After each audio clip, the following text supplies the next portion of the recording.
do with the BSDs. Okay, I got super fucking worried. See, and you may be wondering, why did I bring up camps when we were talking about the Black Spiral Dancers? That's because the camps don't really matter that much in the greater scope of Werewolf. It gives you an idea of what your job is in Werewolf Tribe. These just straight up don't matter with the Black Spiral Dancers. You get a little excerpt, and it doesn't matter. If you're a Black Spiral Dancer, you're a Black Spiral Dancer. You're working towards the same thing. The worm, as it is. Yeah. Yeah, the worm. The death cult. Is it an actual worm, or is that just what they're called? Both. It's a dragon and the bug, the insect worm, combined into one creature. Okay, so it's not like an actual worm, because I keep picturing like Dune type worms running around corrupting places. Think the purple worm from D&D and combine that with a black dragon. That's what it looks like. Isn't a purple worm from D&D just a worm? Yeah. Yeah, but it's got all the spines and the big mouth. Basically. Yeah. So it has wings? Damn. Yeah. So, question. Do we want to do this in character? We don't have to do our character voices, but do we want to do this as ourselves, or do we want to do this as wolf characters? And I prefer myself. I'm good with myself right now, mostly because I'm still down sick. So. Yeah. As you know, Colt got the Biden variant, which is why we didn't play last week. I sniffed some girl's hair. It gave me pink eye in the left eye and terrible ear congestion. Joe Biden snorted some hair and he sneezed. Yeah, and it caused a new strand of COVID to come out. Between the pink eye and it's basically the flu. I have pink eye and the flu. It's not going well. I'm going to see the doctor tomorrow at like 8 a.m. Yeah, you got a nice raspy voice for this too. I guess, yeah. Yeah. Call me Rasputin. You got a little bluesy rasp for this. It's actually kind of funny because, like, you know, I was talking to a friend of mine that came over the other day. My sister's younger brother, or my sister-in-law's younger brother, came over, and I did like something in Colt's voice to him, and he's like, "Damn, sick Colt sounds sexy," and I'm like, "Shut the fuck up." For example, it seems like that. To make sure I get latency right, when Craig says starting recording, the minute he says Craig, the minute he finishes start recording on my side, I'm gonna say go, and the minute you hear that too, you also say go, so we can try to sync up our audio the best we can. I've already got it recorded. I say applesauce. Yeah, I had to do that manually the last time, the Pathfinder video I uploaded, and it's just a little off. So that's why. All right. And before we start, Kyle, how much of the Black Spirals did you read?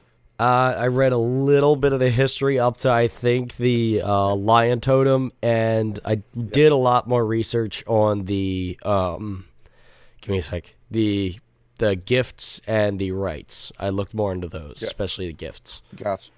And a lot of the stuff is historical fiction. So. I looked more into the rites than I did the gifts. I mean, I took a look at the gifts and just chose the ones I liked more.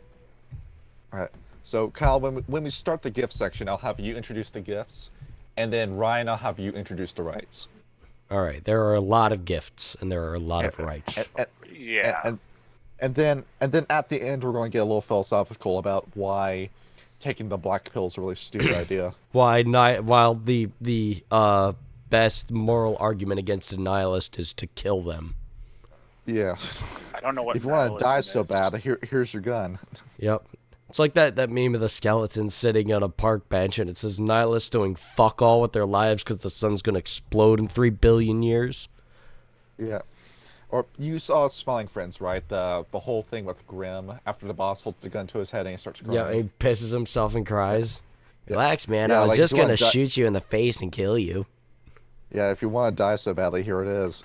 I guess I'm semi-nihilist. I don't know. I don't believe in religion. I actually just got finished watching. Well, that's agnosticism. Yeah. Oh, okay. I got finished watching Peaky Blinders, and there's a scene in season 5 where I'm still currently watching through that. Oh, do you want me to stop this then? No, go ahead. I probably already seen it on YouTube Shorts. Oh, okay. So in season 5, Tom goes to a mental asylum to see an old comrade from the war. And he's sitting in this big padded cell that's like painted to look like a dugout, and he's in a straitjacket with like pants and socks on behind a metal gate. And Tom is in a really rough place at this time between politics and the business, and he offers his friend a cyanide pill. Because he's never seen the sun, he doesn't know what days are anymore, and he doesn't think outside the war. And his friend refused, despite being criminally insane. And he said, "Why?" Oh, he said, "Is that the guy that supposedly died back in like season 1?" No, not Johnny Whizbang. It's a different guy. Oh, okay. Yeah. Okay. But yeah, so, and the fact that even this guy who literally was criminally insane couldn't accept dying. He Jesus didn't want to Christ. die. What's up? Someone tiny just scared the shit out. Oh, I hate when that happens. Like he couldn't fucking accept dying because he said in his words, one day things might change. Yeah. And sure enough, they did for him. I won't go any further into that, but because that was kind of a heartwarming moment in the show. It was a very dark but a very heartwarming moment in the show. Oh, the dilly fucking 4. dilly. Arthur fucking Shelby. My dad wanted a Peaky Blinders mug for his birthday, so my mom got one off of Amazon, and when it came to our house, it said Dilly Dilly on it. Nothing about Peaky Blinders, just Dilly Dilly. That sucks. I order up the Dilly fucking Dilly. I order that Dilly fucking Dilly. I love doing Arthur's voice. It's so much fun. All right.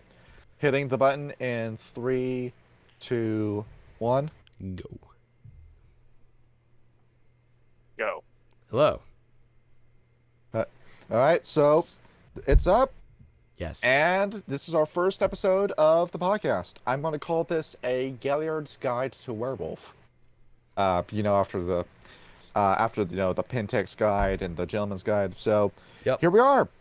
And this is probably a very bad trap to make a first episode about. The Black Spiral Dancers. Yes, but it was interesting. The first one.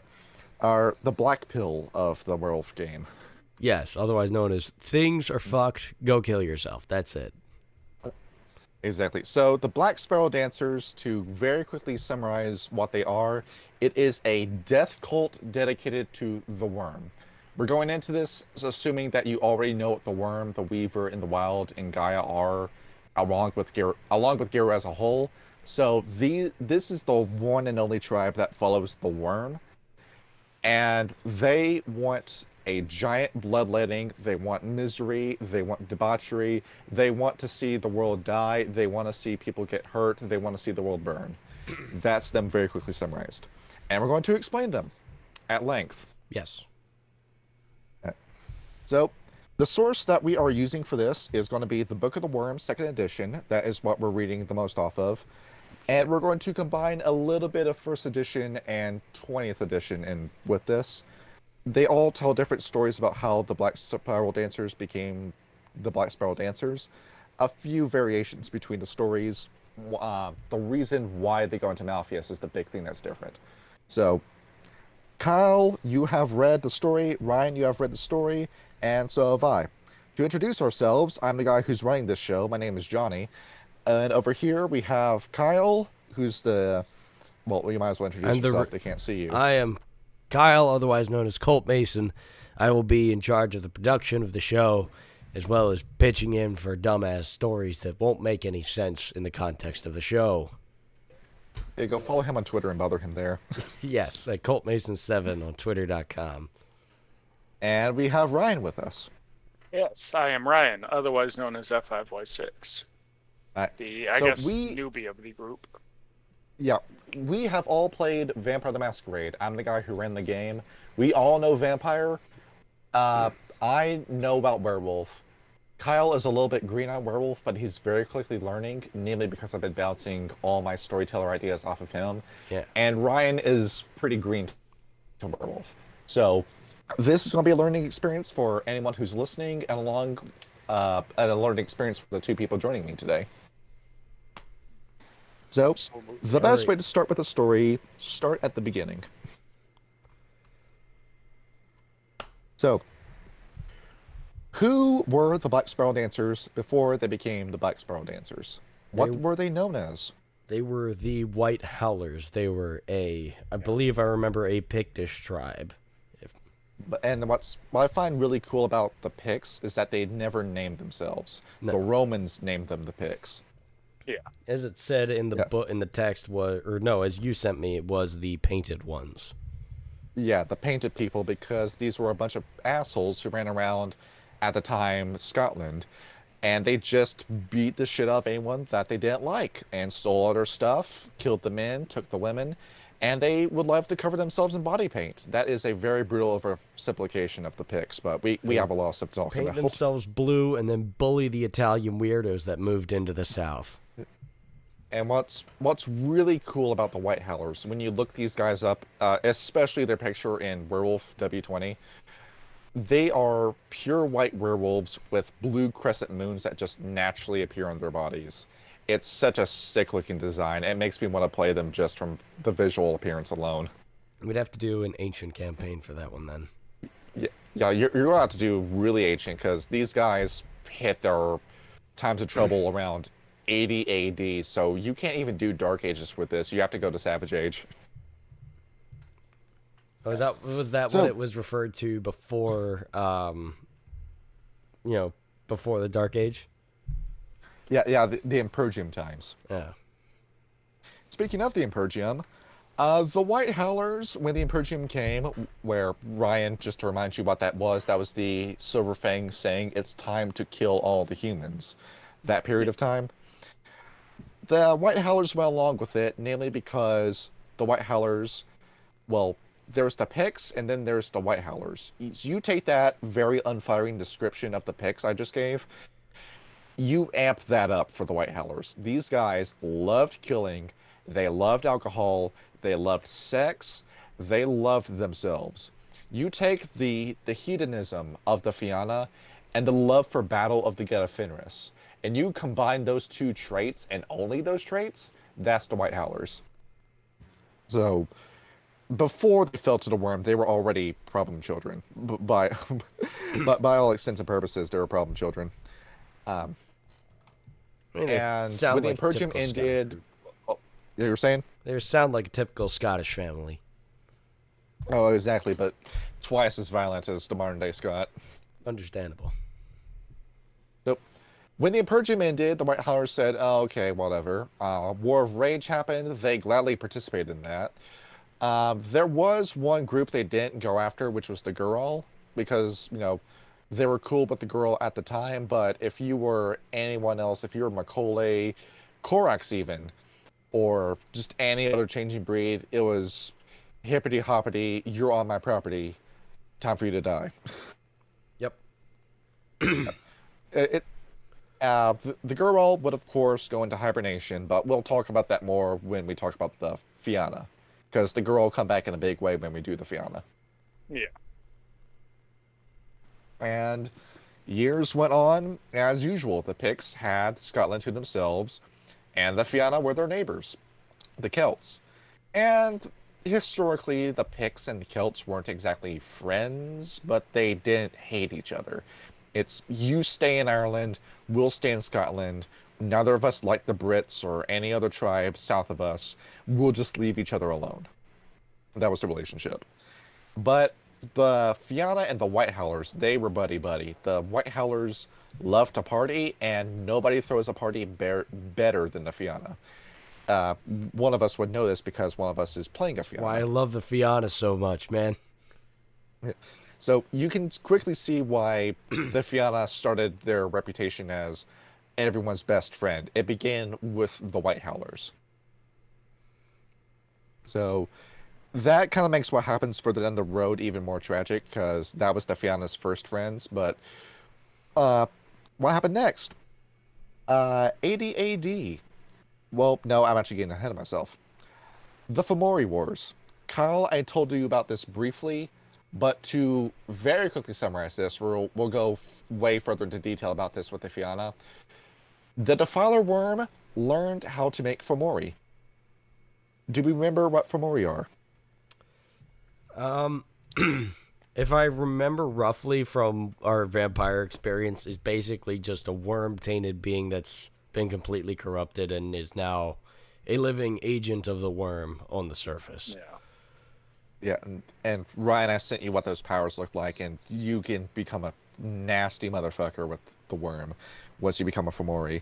You get multiple heads, you get the cancer that covers your entire body, you get your body's covered in pus, you get worms coming out of your stomach falling onto the ground, you have vomit coming out of your mouth whenever you speak. The Defiler Worm learned how to do this during the time of Fenris. Who is Fenris? Well, guess what? You're going to have to wait until the Get a Fenris episode before we go more into detail about Fenrir. So, Fomori are made. Giant, nasty, Oh, by the way, detail I love about this. The Fomori didn't have to hide during this period. The Defiler Worm could just make a Fomori and then have it run wild because this is still before Christ. This is still before any histories being recorded, kept, and respected. Well, granted, there was recorded history, but, you know, ancient history. A lot of it has been lost to time at this point. Yeah. And who was talking to anybody during that time? Traders, I guess. So the Fomori... I guess so, but, you know, they say a lot of things. It's like, hey, I found this dude that threw up worms every time he talked. It was like, oh, I don't want to talk to that guy. Anyway, yeah, have some elephant tusks. Yeah, I heard Clancy say that earlier today, and, you know, Clancy says a lot of stuff. He probably told you that story. Well, I mean, isn't there what was it, a rite that allows you to essentially bring out who's marked and who isn't? Like, yeah, exactly. It can cut through anyone's vampire's obfuscate. Obfuscate. I can't pronounce that. Obfuscate. Yeah, that one. Yeah, obfuscate. We're going to bring that up because, yeah, that rite's going to come in a big way later down the line. That's a rite that gets more useful as time goes on. Yeah, it was like the Rite of Woad or something like that.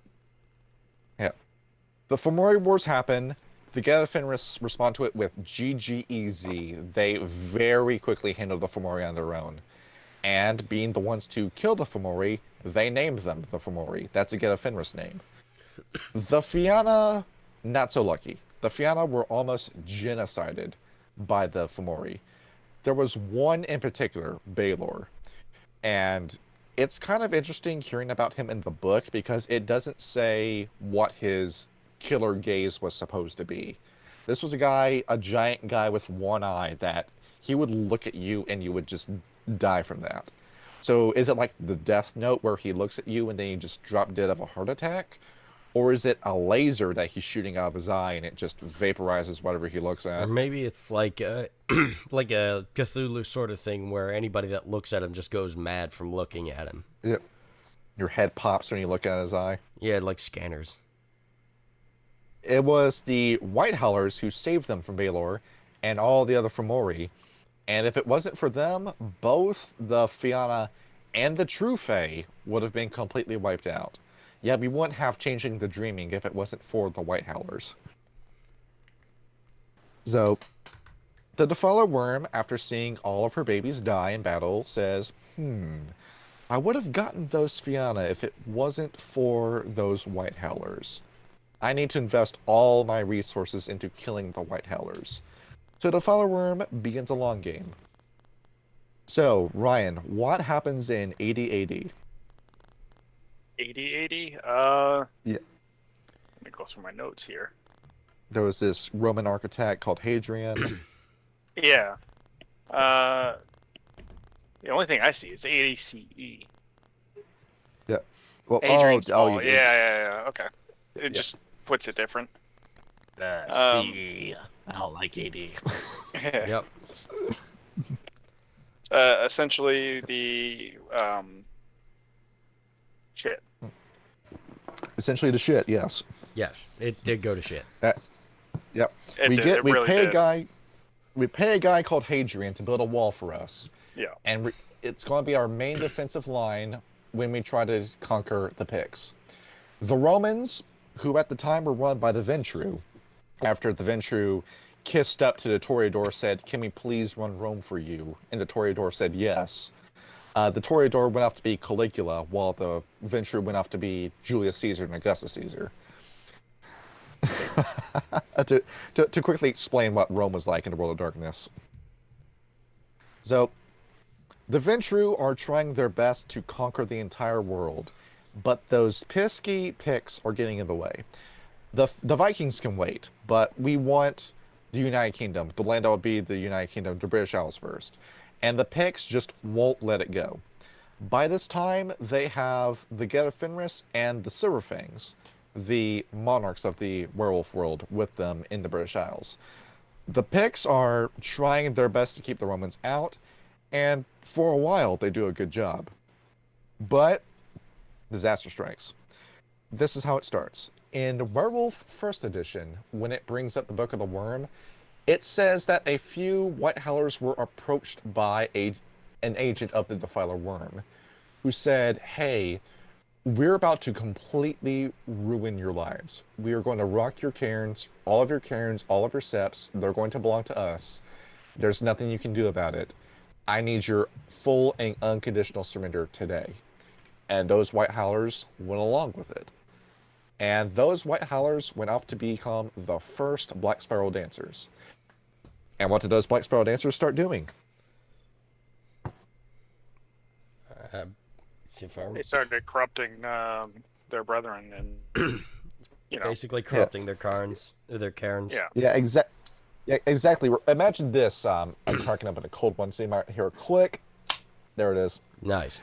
So imagine this, Kyle. You're chilling in your cairn. You're a White Howler. You've got Romans to the south trying to invade you, but your brethren are doing a great job keeping them away. Then all of a sudden, one of your friends comes back. He teleports in through the moon bridge, and he's wrong. Instead of white fur, it's jet black.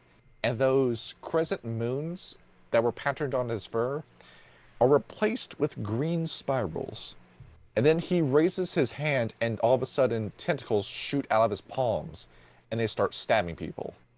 You can imagine what a shock that would be. It scared the shit out of me.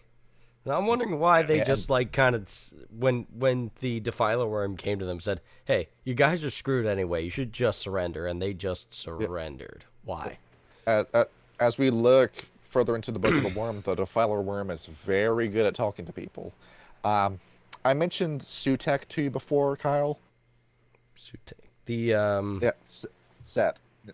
Oh, okay. Yeah. And I was lol, you can't complain about this because our vampire game, who was the first one to buckle under Malkav? Wait, which one was that again? Was that the Antediluvian? Yeah, that was the Antediluvian. Who was the first one to give up? Of all of us? Right? That was you. What? Oh, wait, yeah. Sylvester didn't give up. No, not Sylvester. I'm talking about Colt. Yeah. Oh, that was Colt. Oh, I mean, like, tactically, I didn't have... What the fuck was I supposed to do against a Malkavian Antediluvian? Seriously. Well, in the words of VeggieTales, I would rather die standing than live kneeling. Well, Sylvester did, and he's still alive.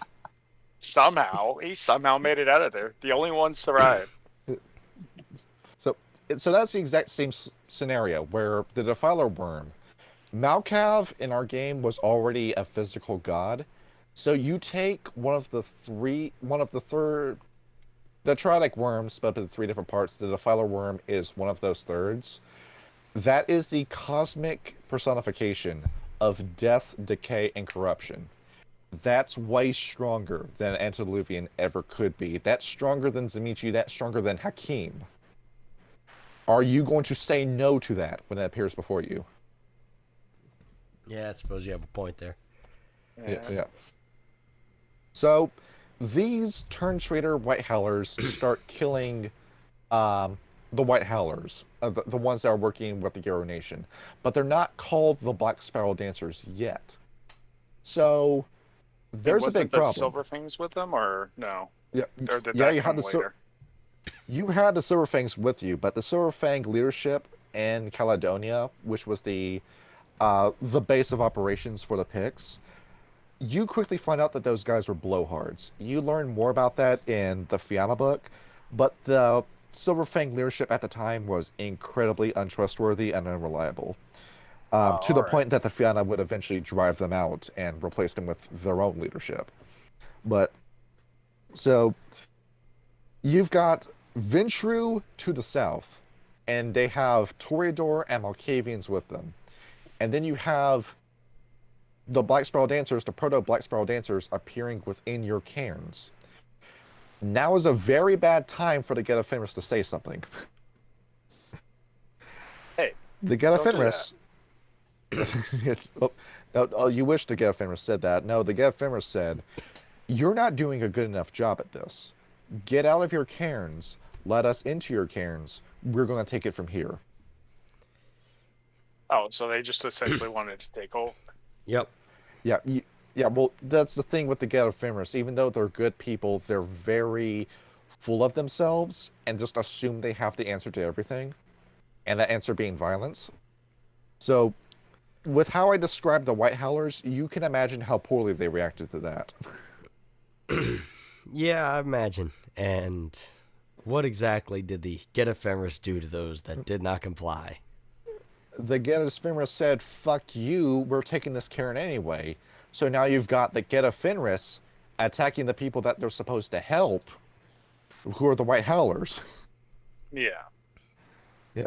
That's this ultimately, this results in cairn after cairn being lost to either the Turn Trader White Howlers or the Get of Fenris, to the point where, Ryan, you have that battle on the mountain, like at the lock. Yeah. Where you have that giant worm monster that looks like the Kraken mixed with a Loch Ness monster mixed in with the disgusting Factory worms that you see in Freak Legion, that rises out of the lake and just grabs the White Howler elders and drags them to hell. And they're kicking and screaming, and you can't do anything as you just see your father and all of his men just disappear underneath the lock. They ended up going to the what was it called? Malpheus. Malpheus? I thought it was the the Shatter Spiral Spiral of Obscura. No, sorry, the yeah. Spiral Labyrinth. Yeah. Malpheus is the official name of what the Realm of the Worm is. Hell is a pretty easy way to explain what that is. You guys played Scorn, or did you guys play Soma? I've seen footage I know of Scorn, but I haven't played it. If you've seen the artwork from that one, if you've seen the art of Scorn, you know what Malpheus looks like. A lot of bodily parts all over the walls and shit. Yeah, and nothing is alive there. The only thing there is a predator. Yeah. So, they get dragged into the Spiral Labyrinth, and they're held hostage there. They either dance the Black Spiral and become the first official Black Spiral dancers, or they die in captivity. Or they're just sacrificed to the worm.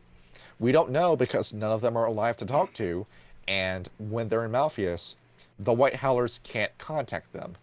You know that ancestor background? They lost access to that. All their ancestor spirits went with their elders. So you can't call the soul of Granddad anymore and ask him, "Hey, what should I do about this?" So the White Howlers are basically screwed in this situation. Yeah, but because of that, they were able to drive the Romans back past Heridian's wall, wasn't it? Yeah, they eventually buckle down and say, "We can't do this alone. So have our cairns. We need to start leaning on the Fianna and the Silverfang leadership to start pushing them back." And a couple centuries go by. The White Howlers have lost all their cairns. They have no totem of their own. And Caldon the White, spelled Caledon, the White, who is a Silverfang king, comes in, and he's the one that leads the charge in pushing the Romans out of Hadrian's Wall. and he takes all the credit for himself. It wasn't the Picts who did this. It wasn't the Celts. It wasn't any of our friends. It was me and all the Sewer Fangs who pushed them out. So I will take all the credit, and I will use that to become the de facto king, and I will talk to all my Sewer Fang and Shadow Lord friends to make myself this giant hero, and I will spend the next several dozen centuries doing absolutely nothing as I just leave a massive hole in my defenses for the Catholic Church to eventually step in and smash everything that we built. Which is exactly what happens. So, isn't it written in the rules of the Cairn that you should be able to elect better leadership in times of peace? Yeah. Yeah, and well, in times of war, but you look at the British Isles during that time, the Middle Ages, you were having a war every other day. That's true. Like the War of the Roses, that was just your summer vacation as a werewolf. Yeah. And with the Get of Fenris just dragging everybody into whatever war was going on at the time, the Get of Fenris didn't stop fighting until like 1100 AD, when they finally confirmed the death of all of Odin's men. They were still insisting that a war was going on, so they were still dragging people over to fight their own personal war. So I guess there never was a time to swap out leadership. So you just had incompetent Silver Fang after incompetent Silver Fang running Scotland into the ground until, boom, in comes the Catholic Church. And in comes one Oliver Cromwell to push everyone out of Scotland, everyone out of Ireland, and the White Howlers realize that their number is up.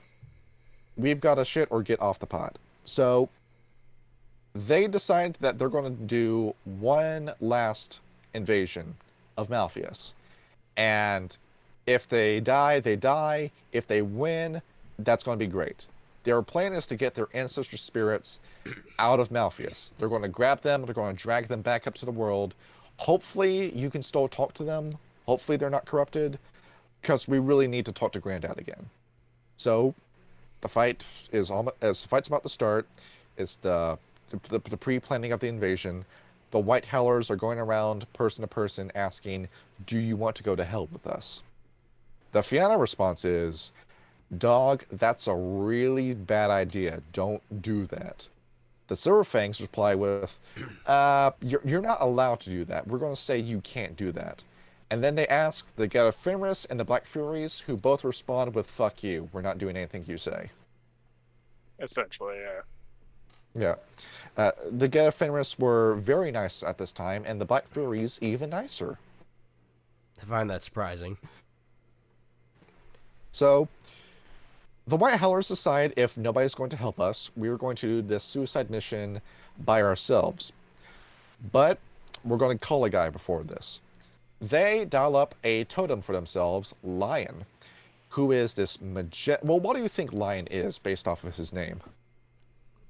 I imagine that he's that it's a very strong, noble, and powerful beast. Yeah, essentially Mufasa. Yes. Yeah. Yeah. Essentially Fumasa. Especially Mufasa. Why do I keep on calling this guy Mufasa? Mufasa. Mufasa. Mufasa, Aslan from Lion, the Witch, and the Wardrobe. That kind of image comes to mind when we think of Lion in World of the Apocalypse. And Lion calls his friend Green Dragon. Remember that name, it's going to come back. Green Dragon Green Dragon. Green Dragon. So Lion summons himself. He's an Incarna at this time. And essentially what an Incarna spirit is, that's around the same power as a Generation 4 vampire. And it took 6 Aruns to at least to kill Baba Yaga, the Nosferatu elder, who was directly sired by Absimilard. Essentially a very, very, very powerful Nosferatu. So, Lion comes in, he says, we've got my buddy Green Dragon with us. We're going to go into hell, we're going to fight these guys, we're going to get your ancestor spirits back, and it's going to be awesome. And then after that, we're going to take your cairns back from the Gale of Fenris and the Fianna, who are sitting in cairns that the Gale of Fenris just left behind. And you'll become the sexy basses that you used to be of yore. The Fianna once again say, dude, don't do this, but the White Howlers blow them off and go into Malpheus. And how does that end? They all get corrupted. Oh, yeah. Exactly. Or sacrificed and killed. Yeah, the Defiler Worm is waiting for them. And down comes the massive corruption hammer swung by the Triadic Worm, and there are no more White Howlers. There is a variant of the story in the Fianna book where there was one White Howler who survived and ran back to the Fianna and basically died out. I mean, you can't sustain a gene pool with one person. The White Howlers are dead, and the Black Spirals begin. To become a Black Spiral Dancer, there's a very complex dance you need to do called the Dance of the Black Spiral. Very simple. You start on the outside of a circle and slowly start dancing as you move around that circle to the center of the circle, and slowly but surely that begins to bane your mind. You lose your empathy, you lose your ethics, you lose your self-restraint. You become baned, you become a horrible person after you finish the dance, and after the dance is done, there's no going back. You're gone. You're gone. That's why it's impossible to redeem the Black Spiral Dancers, dude. There's no longer a human or a wolf inside that skull. There's a demon running the show. That's why you can't save these guys. It's over if you dance the Black Spiral. So my like Children of be Gaia alright. character is basically completely unfounded in his quest to unify the tribes. Yeah, you can't unify the... I mean, there is a camp of the Children of Gaia who want to do that, but as we'll discuss when we talk about the Children of Gaia, these guys, that is the tribe of stupid ideas that mean well, but would never happen. So, yeah, that would not work. The Children of Gaia would never accomplish that. Yeah. So, we can skip forward ahead in history by several hundred years. Oliver Cromwell comes in, wipes out Ireland, and the British rule for years and years, and the British Empire forms, and we get into the Age of Empires, and that British Empire eventually colonizes Australia. We pause here. The Black Spirals had a fun idea. Up to this point, the Black Spirals had just been a bunch of assholes that were causing terror and ruining lives in the name of a worm.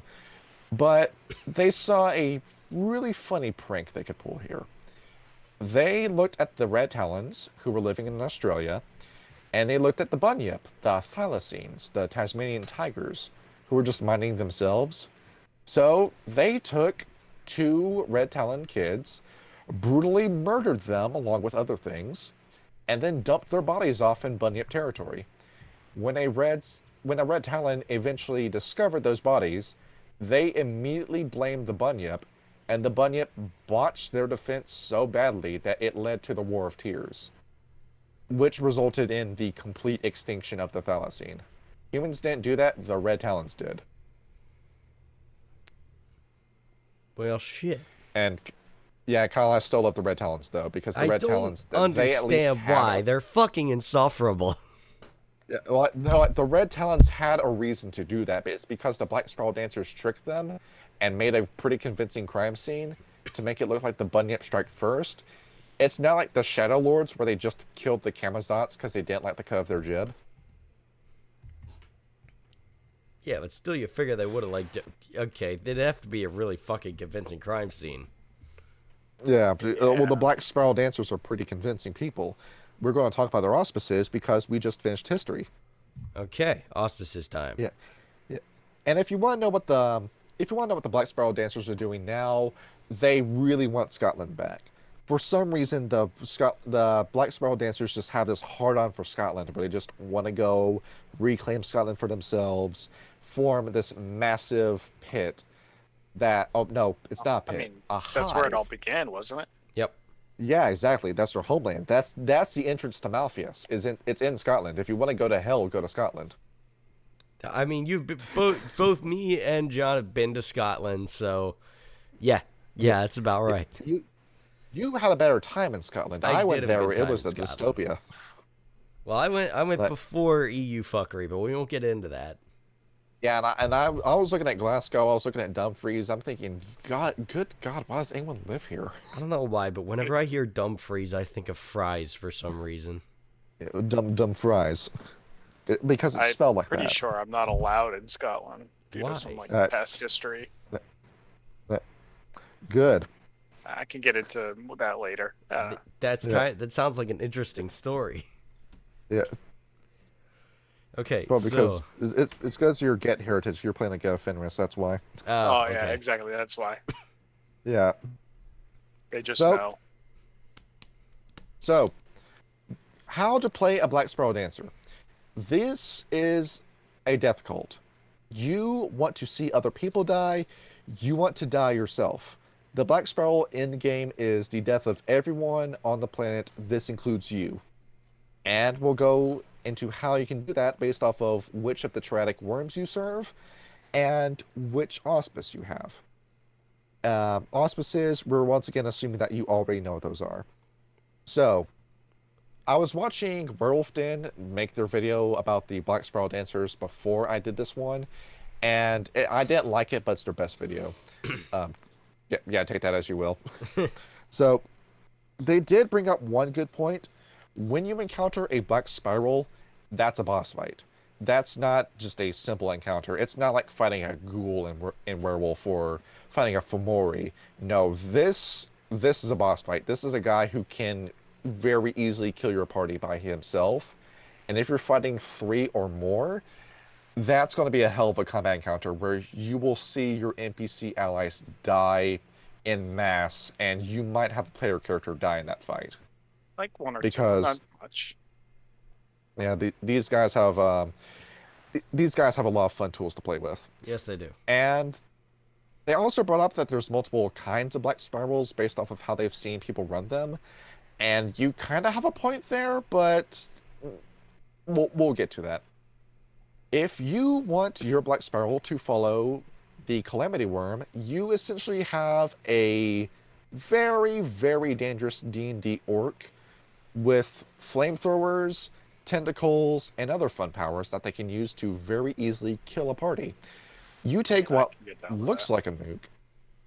You take what looks like a mook, and then he turns out to be a boss in mook clothing.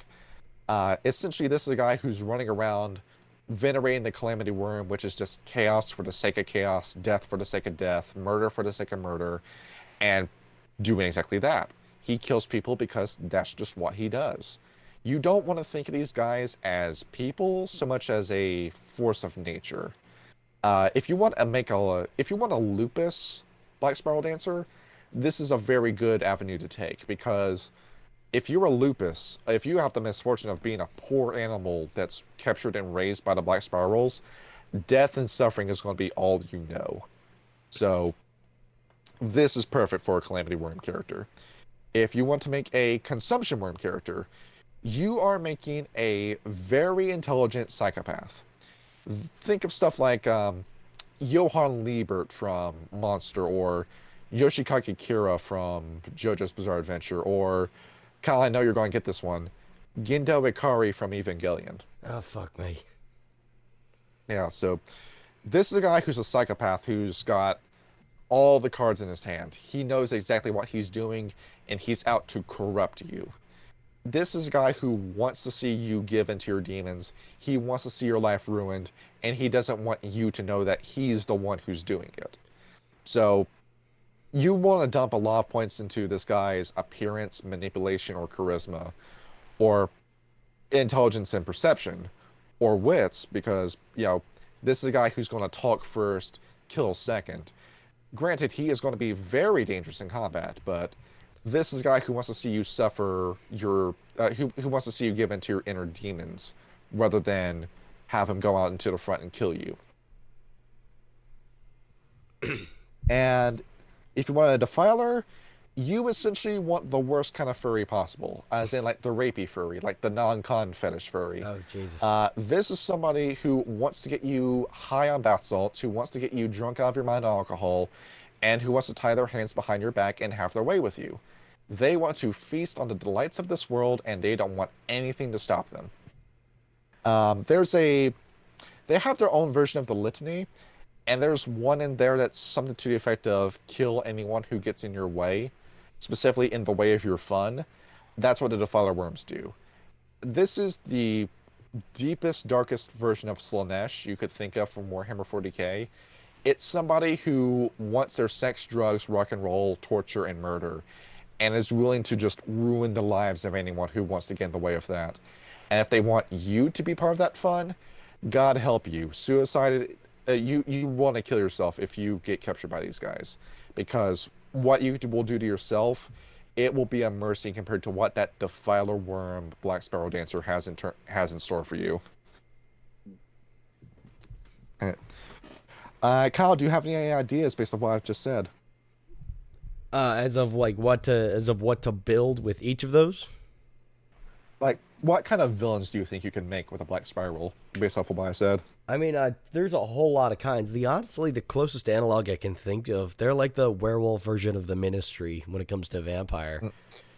Well, it's not exactly liberation through sin, but it is just like sin for the sake of destruction, and self-destruction and destruction of everyone around you. Yeah, because in our vampire game, you guys both fought the Ministry, and you got to see the Ministry as they're written in 5e. Yep, and then we killed them. We shot the shit out of them. It was awesome. Yeah, that was your rap behind that too. Well, yeah, I mean that was me because they did that. I won't go into the specifics, but yeah, they did that to me, so they get what they fucking deserve. And Ryan, what do you think of the BSODs, the BSDs, based on what I just said? BSDs. Like spirals of dancing. They're an interesting group. Yeah. They're fucked in many ways. I mean, I think they got fucked over a lot as the White Howlers. They did get fucked over. I mean, if you just take a look at all the stuff that happened to them and what they are now, you can understand how they got to there. Yeah. Well, you can only have so much sympathy for the devil, because you can say poor baby, but this guy's just beat your 2-year-old's head in with a hammer, and he's laughing at you now.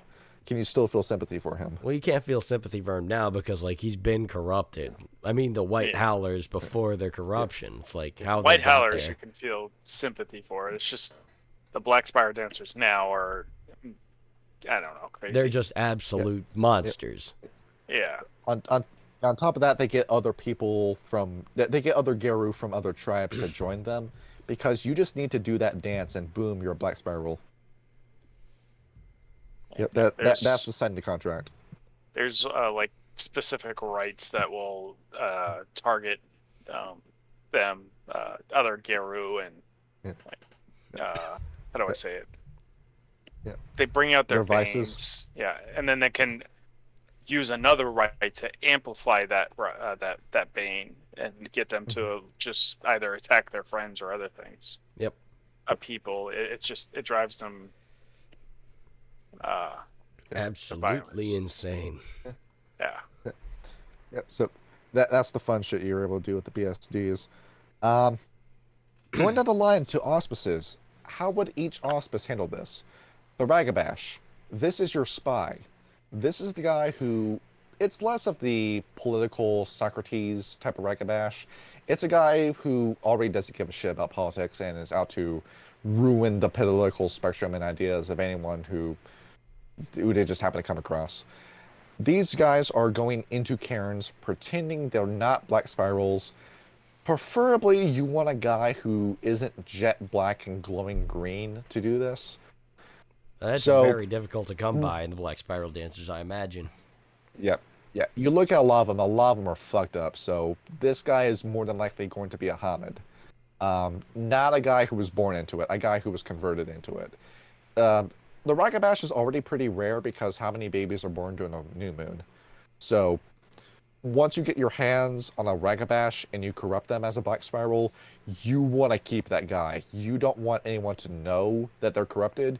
You're going to take that guy, that Ragabash, you're going to send him back to the pack that he was a part of, and he's going to be your informant. He's going to spy on them, feed you this information, let you know exactly what that cairn is doing, what that pack is up to, what that sept is up to, and he'll let you know everything you need. So when you get ready to ruin their lives, you'll have everything. You'll have everything for the perfect ambush. Um, your Theurge. Kyle, you know how much I love the archetype of the Dark Messiah. Yep. This is that. Yeah. You can play any sort of breed for this one. Hamid, Metis, or Lupus. This is a guy who is talking to literal demons. Well, not demon the fallen demons, but they might as well be demons considering what Bane spirits look like. And he's getting them to do their bidding. You will learn more as a Theurge as you play as one, Kyle, that you have to do exchanges to get a spirit to do what you want. Yep. And did I show you the Shadow Lord spirits? I don't believe you did. I'm not sure. Some of the Shadow Lord spirits will specifically ask for human flesh off of your arm for services. Okay. So imagine what a Black Spiral Dancer spirit asks of you. Tear out your liver and eat it. Tear out the liver of someone else's liver and force feed it to them. Yes. So you already have a really depraved tribe. So imagine them doing those rituals, those rites that you were reading, Ryan, and doing those to other people just to get a spirit to give them, a fancy new weapon or some information. Or even gain a spirit to their side, or corrupt a spirit. Yeah. Exactly. These are guys who do atrocities every day, and they love it. They love hurting people, the Theurges. Quite literally Jacket from Hotline Miami in werewolf form. Exactly. The Philodox. This is every shithead politician that you hate the most. This is your Klaus Schwab. This is your Bill Gates. This is your George Soros. This is your Justin even Trudeau. a politician. Yeah. Like he's got a hand in it, but yeah, I get the connection. Yeah. He thinks he's in politics even though nobody voted for him. So this is basically what the Black Spiral Dancer's equivalent of that is. It's like, nobody voted for me, but here's how we should kill people faster. Yeah. And these are the Black Spirals who tend to work for Pentax. The relationship between the Black Spirals and Pentax is kind of complicated because, yeah, this is technically our boss. Pentax does have control over our lives. But at any point, I can look at this guy and say, why is this skinny little white boy telling me what to do? And I can just tear him in half. So, you need a Philodox, a guy who's going to respect laws to go along with Pentax. That's what the Philodox is for. See, and these guys know about the litany. So, a lot of Philodox gifts, when you looked at them, Kyle, had a lot to do with laws and corruption. Yes. So you now have a Black Spiral Dancer who can sense corruption. And this is the perfect guy to send to your alpha and have him do this Temptation of Christ scene. Where you go to the alpha, say, I know what kind of challenges you're facing, probably because I am the challenge you're facing, and I know exactly what you need to do. What you need to do is this little action that's going to kiss the ring of the worm, but you're not going to notice that, and then you'll get the help you need. That's what you want to do as a Philodox. Yeah. Okay. The Galliard. So, I've already told you what these sick bastards do for fun. Imagine them making songs about it. That's basically just any metal musician. See, a snuff filmmaker too. Like, I know the Toreador Anti-Tribute makes snuff movies. That's brought up in the Sabat book. These guys do it whenever. They won't even release the film. The Toreador want to make some money off of it. These guys just do it for their own pleasure. Yep. They keep it in an unmarked box on their shelf in a VHS tape. Yeah. And it's a little sticky when you grab it too. Ew. Yeah. Yeah, already with the hypersexual nature of the Galliard already, just imagine this sort of atrocities you can do with a Black Spiral Galliard. I feel like this, along with Freak Legion, would be a very difficult game to play because, like we've discussed before, playing an evil character is fundamentally very hard unless everyone else is also evil. You can do that in D&D. You can do that in Pathfinder. You can do that in Warhammer. They explicitly say in Freak Legion, you can play as a Fomori, but we don't recommend doing this longer than a one-shot because of just how evil the Fomori and the Black Spiral Dancers are. Oh yeah, it's vicious. It's disgusting. And Yeah, the it's most pretty vicious bad. of them all, the most vicious of all is the Arun. Ryan, Yes. you are playing a Geta Fenris Arun. Yes. And your attitude is yours is not to question. Me being the Geta Fenris Arun, I go into battle, I do the killing, I get out, I get the glory, that's my job. Absolutely. Uh, so imagine a guy who just kills people every day and doesn't give a shit about glory and is just doing this for his own enjoyment and can get away with it like the Geta Fenris can. I was gonna say something like Anton Chigurh, but I don't think even Anton Chigurh enjoys it. But like Anton Chigurh did it for commerce. Like he's a force of nature villain, but even then, Anton Chigurh isn't going to kill you if he's not getting paid for it, or if you piss him off. This is more like Scarbrand from Warhammer 40k. There's this angry death god who runs into battle, two axes in his hands, and he just chops the heads off anyone who comes across, and then takes a minute to stomp the heads that he cuts off. Jesus. Just watch as the Yeah. pretty colors come out. Right. Or like, who did Jared Leto play in American History X? I don't remember, actually. Yeah, yeah, his character too. Like, imagine just doing what he did to the rival gang when he was playing as a. Yeah. I'm gonna go back and watch Head, it. I haven't but watched you it do in that every day, a while. and you eventually just lose track of what you're doing. Yeah, so you take the bad qualities we've already listed about the Black Spiral Dancers. Yep. You start with 5 rage. You're just all the time. You pretty much are just a world eater from 40k at this point, where you just want to kill people 24/7, and if you're not killing anybody, you're unhappy. It's just, for them, a day without blood is a day without sunshine. Yeah. It to the point where like it gets into blood angel stuff where you'll just pick up the body, tear it open over your head, and just bathe in a blood shower. Call him Bloodhair. Yeah. That'd be a good. I All mean, right. it was a name of a Viking in the Last Kingdom, but it also would be a good name of BST Ragabash. Yeah. It would be a good name for a Black Spiral.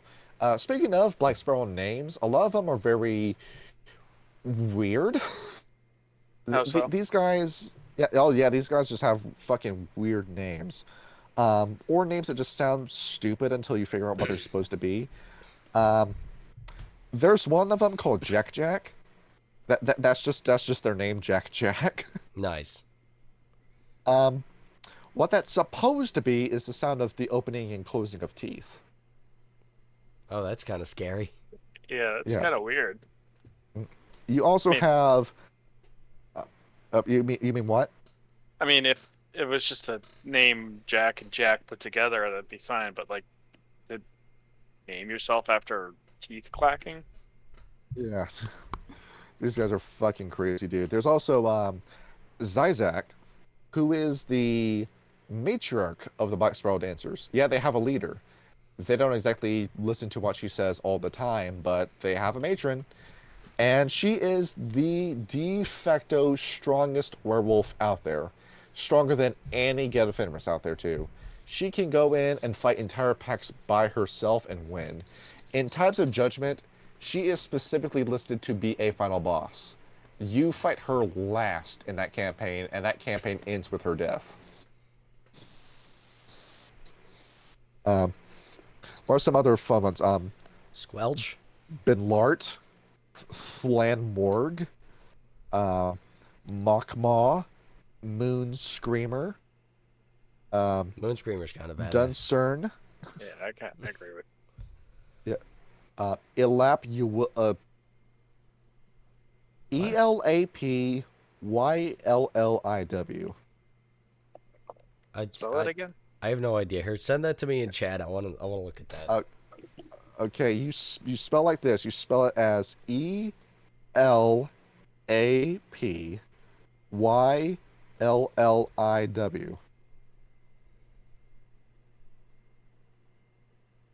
Lapula? No. That's what Google translates for. Yeah, your guess is good, but I don't think this translates into anything, dude. I mean, I don't need it for the translating. I need Yeah. it for the, Lap you. Yeah. I don't know. Yeah. pronunciation. See. ELAPY. Watch it just like spell the name out and. So either way, Elaprial. I think that's supposed that might be right. I've got no idea what it means. Elapiliu. That's what And, Google's saying. yeah, it is. So those are the kind of names you get with the Black Sparrow Dancers. Just fucking weird names like that. It's like they don't make sense until you like think about it, or they tell you. Or they translate to something in the Garo tongue. Just imagine, like, speaking as a wolf, and just saying whatever gibberish comes out of your mouth as a wolf. Yeah, it'd be pretty It'd freaky. be Not probably- gonna lie. Mainly just growls or howls. Yeah. And I will do one more topic. I'll lead one more topic before I let you guys take the lead on something. Okay. Relationship with other tribes. So, Ryan, you playing a Geta Fenris. You're a sexy badass, right? I guess. All right. I mean, I don't mean to The brag, but blacks- yeah. Yeah. The Black Sparrow Dancers want you. They want the character you're playing as. They know how deadly the Geta Fenris are in combat, and they are waiting for the day the Geta Fenris fall so they can fight alongside them in this. And if the Geta Fenris fall, that's it. They're just that important to the Werewolf Nation. If the Geta Fenris collapses, that's it. The apocalypse is happening, and the worm is going to win. I'm just saying, Graham would be a badass if he was a Black Sparrow Dancer. Oh, just, And he isn't Some of already. you're this- already capable. Some of these rights that he might be able to do is just already. Pretty insane. You already have a really deadly kit with just the way you're starting the game. But if you went evil, we have 3 Ragabashes and a Theurge, and I think you would win that fight. Yeah. So back in WW2, when the Swords of Heimdall became a thing, the skinhead Geta Fenris, the Black Spirals were just waiting for that totem to tip over. They were waiting for the rest of the tribe to turn, and it never happened. The Geta Fenris cleaned up their own mess, and boo-hoo for the Black Spirals. Now, Kyle, Yes. you're Fianna. Yes. The Black Spiral Dancers hate you in particular for being a Fianna. Hey, it's not my fault. I tried to warn them. Yeah, so the Black Spiral Dancers, not wanting to tell the story the right way, have changed it to be that it's the Fianna's fault that they fell. If the Fianna just went into the hellhole with them, this wouldn't have happened. I mean, we're thankful that we get to praise what might as well be the Satan of World of Darkness, and we get to kill people for fun now, but it's your fault we're like this. Wow, it's like a heroin addict blaming somebody else. It's, it's your They fault take I'm no doing this. They responsibility. say Hey, as they're hey, bro. turning- I did this to me. Remember those words. It's like So- that one meme. Why would the Fenris, not Fenris? Why would the Why Fianna, would Fianna do this? Yeah. Well, if you want to do this. So, in battle, a Black Spiral Dancer will specifically target you first because they hate the Fianna that strongly. And, well, the Fianna are kind of asking for it because the Fianna, their role in the Geru Nation is, they say, we want to be the tribe in particular that handles the Black Spiral Dancers. They want to be the ones that put them out of their misery. So, a Black Spiral Dancer will put the Fianna's money where their mouth is. Say, oh, you've dedicated your existence to killing us? Take your shot. Basically, we kind of have to, because, like, Yeah. what are we going to do? Let them suffer? Yeah. And you look at the other tribes, and all of the Black Spiral Dancers have different means of corrupting the tribes. I won't get too deep into it. But they each have a different strategy for corrupting different individual Geru from each nation and getting them on their side. They don't seem to care about the Pharaoh, though. The Pharaoh? I mean, yeah, the Macaulay, the Ratkin, the Alright. Rokia, yeah, they don't seem to give a shit about them. And well, I guess it kind of makes sense because when you have werewolves who stand head and shoulders above all the others because, the werewolves won the War of Rage by themselves, um, who needs a crocodile? So there are two tribes that the Black Spiral Dancers won't try to corrupt at all. The first one is the Bonars, because the Bonars are so pathetic in nature that they won't even bother with them. They look at the Bonars and say, "You think a dollar value menu McDonald's burger and milkshake is a meal, and you sleep in a cardboard tent, and you're dating a homeless woman with no teeth who's addicted to crack, and you smell like shit, and your shoes are blown out, and your hair is messy. We don't want you. We never want you. Well, Well, they I can't mean, even even eat if a you clean McDonald's yourself dollar up. menu because Yeah, McDonald's is worm tainted. yeah, yeah. Well, explain the picture in the Bonars book of them eating McDonald's. Oh, I don't know. Can you bless a McDonald's meal to make it Yeah, not worm yeah, food? yeah. Just clasp your hands over it and pray, "Dear Jesus, thank you for this McDonald's we've been given today." I suppose that works. Thank you, Mother Gaia, for Yeah, this meal. yeah. Yeah, What's gonna thank you for happen the to him? cow who died. Yeah, well, the I find that ironic. so I the feel like the Bonar. Black Spiral Dancers would be like the meme where like three guys break into this dude's house and they just find him like curled up in the corner with a blanket and like a cup ramen. Yeah. And they're like, "Bro, take this, come with us," and they hand him a mask and a gun. I feel like the Black Spiral Dancers would do that to the Bonars. Well, it's because the Bonars are just that sorry looking, but and on top of that, you are going to have to come prepared if you want to get a Bonar on your side because of the Retkin. Oh yeah, they do like the rat Yeah, kid. yeah, Yep. nobody wants to fuck with the Ratkin. Well, we've played a short, one shot with the Ratkin. They are kind of scary. Yeah, They are terrifying. yeah. The group of rats, the changing breed that's so extremely violent that it puts the red talons off. I wasn't able to take part of that one shot, but we did fight them in the vampire game, and That's true. Yeah, We did. it was rough. I'm glad I yeah, brought the 50 yeah. with me. I had to nerf those rats just so you would survive that encounter. That should have been a TPK if we were in that straight. Damn. Well, they ran off, so I think Thank God Yeah, I think what was it? Ragnar almost died during that. yeah. And they did kill Deviar Nosferatu. Yep.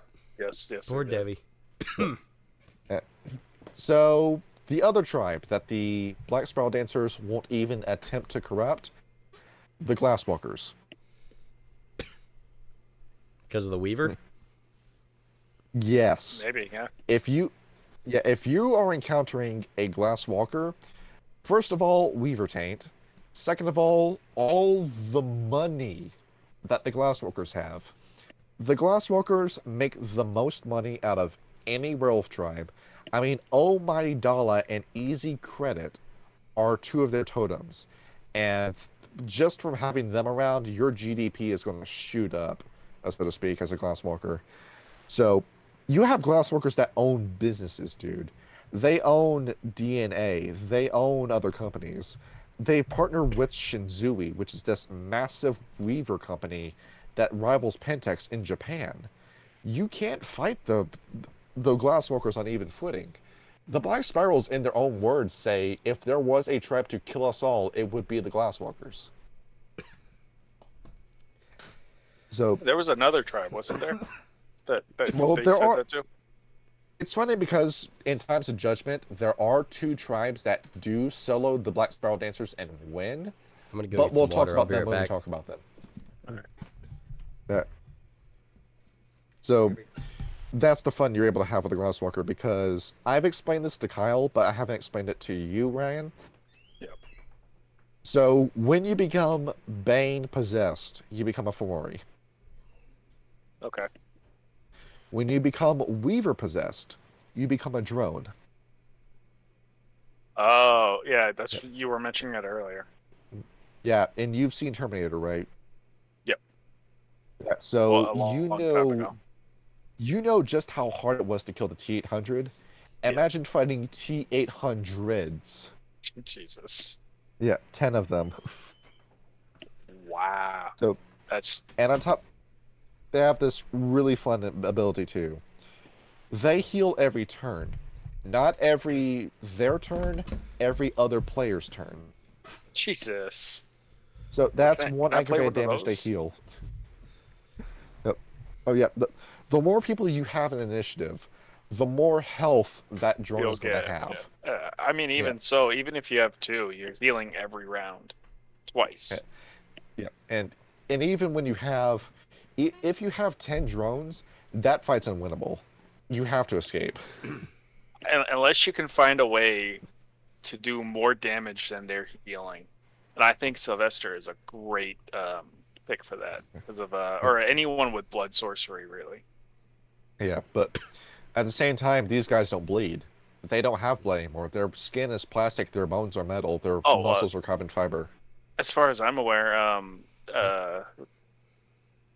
Scorpion's touch and the other one is all about your own blood entering their wounds or their mouth or something of the sort. Uh, That I'll have to check drones again to see if they can be affected by poison. I think radiation does fuck them up though. Well, yeah, radiation does that to electronics. yeah. But Does Black Spiral Dancers deal with radiation? What that like that Yeah, one guy, yeah, that one yeah, the werewolf? balefire. Yeah. So you can have a Black Spiral Dancer fight drones and win, but those drones are going to still take a massive piece out of the Black Spiral Dancers.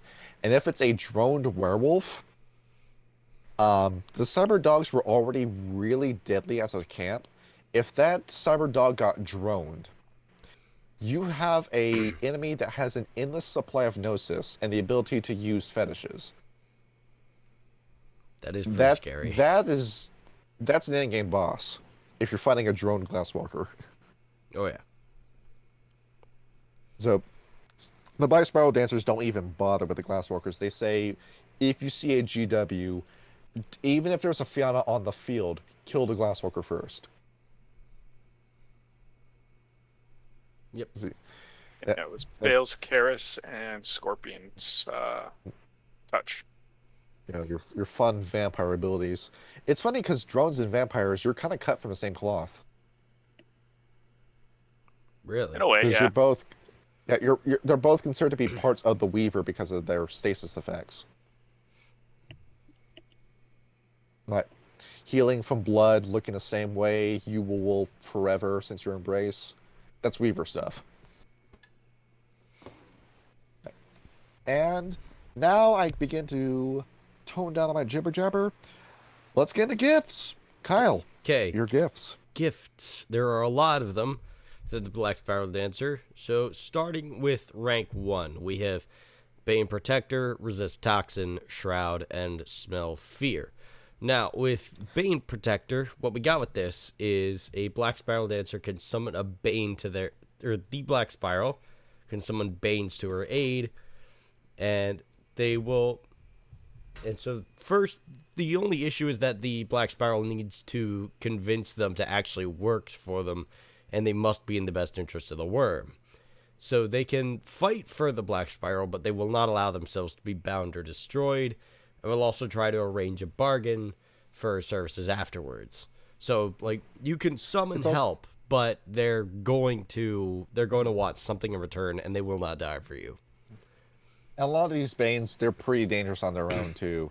I read through the LARP guide for this, and it says when you fight a Bane, typically they only have one aggravated damage they need to take before they die, and then go back to wherever. But these guys can still dish out a ton of damage.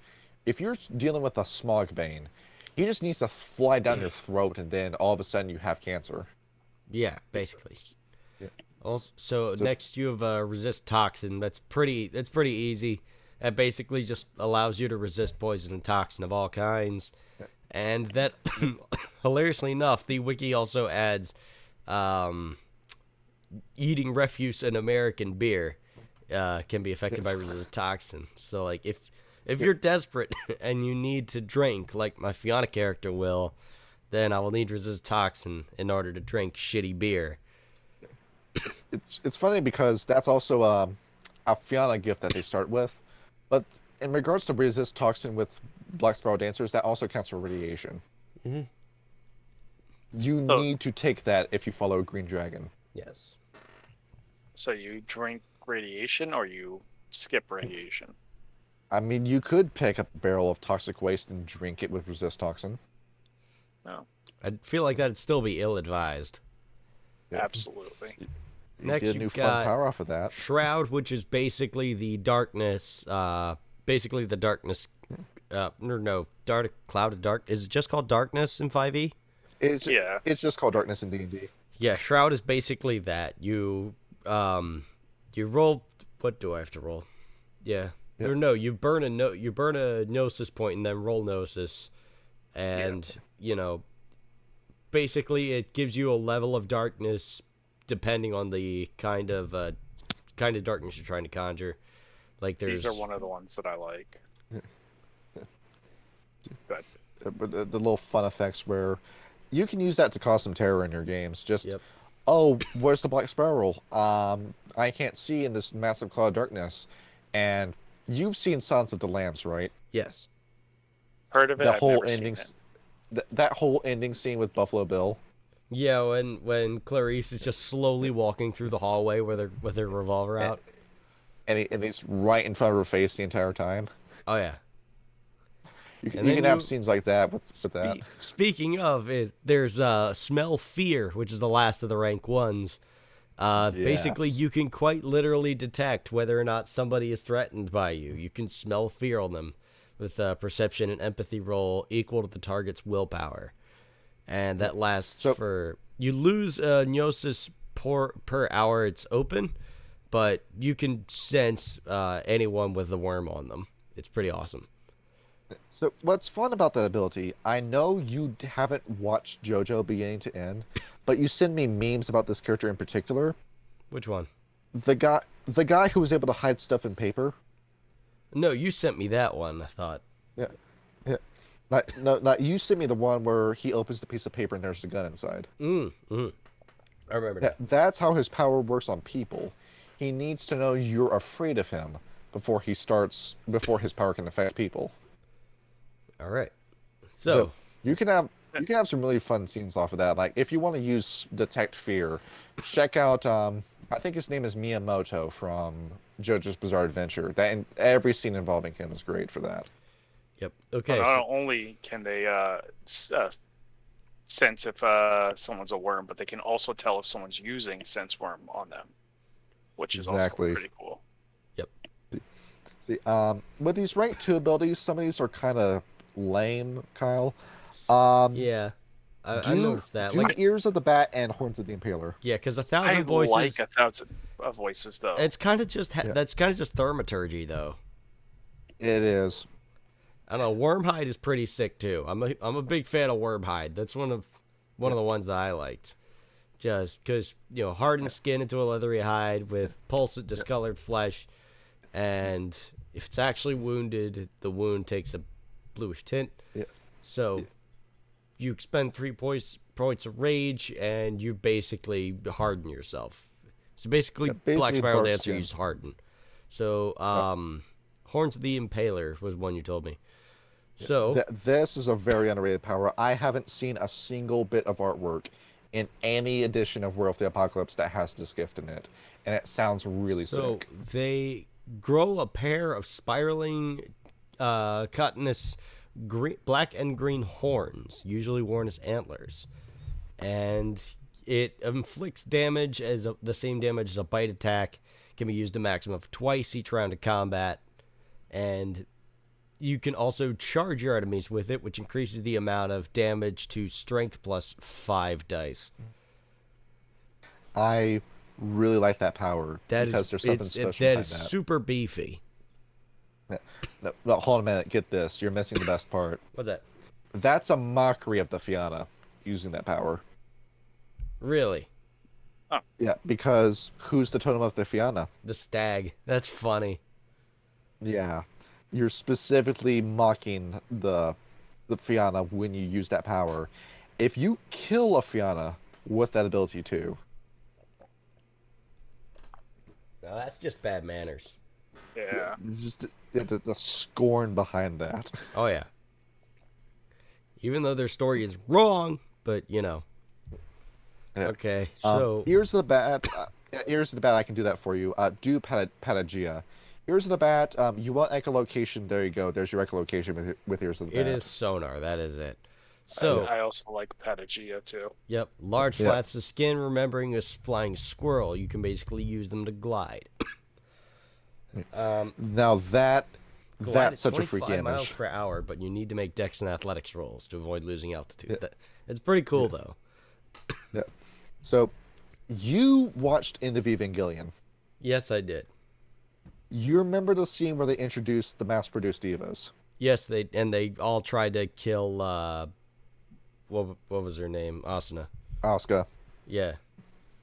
Like, imagine an encounter with the Black Sparrow dancers, where you're in the Umbra, and then you look up at a building and you see these guys jump off of it, and then all of a sudden they sprout wings and they start flying around your head as a halo, and they start following you as you try escaping them from the Umbra. That's just scary. It's like that scene from Last Jedi. It's like they fly now. They fly now. Yeah, yeah, yeah. If you wanna cause some terror, like if you wanna play as the guy who's putting the terror in terrorist, the Black Sparrow dancers have so many gifts for that. Oh yeah. Okay, rank 3. Allies below Blood Allies Omen, below. Dagger of the Mind, Touch of the Eel, and Unseelie Fairykin. So, allies below. Howl, you crazy bastard. So basically what you do is you howl and then the worm will send you giant earthquakes from the ground. Yeah. So It that ability doesn't sound super crazy, but when you read Times of Judgment, it gets cool. Yep, so it causes a minor tremor that throws people to the ground. If you use 3 points, it can collapse underground tunnels, knock down trees, open sinkholes. 5 points causes structural damage to anything within proximity of it. And everyone needs to roll dex and dodge in order to stay on their feet from collapsing buildings. It's pretty sick. That ability pretty can also. interesting. That ability could blow up in your face because there's one totem that relies on underground passages. Oh, yeah? Yeah. Ryan, I sent the totem to you. Yeah, you're talking about the Whippoorwill? No, Dark Whippoorwill. Fungi. Dark Fungi. Oh, yeah. That came later. Yeah, I can see a Black Spell Dancer fucking the other one over using that ability. Yeah, do you want me to read it, or? Not yet. Okay. So then we have Blood Omen. So this one's really cool because it's a clairvoyance blood ritual, basically. So a black spiral theurge can gain insights on the possible future by examining the entrails of a freshly killed creature.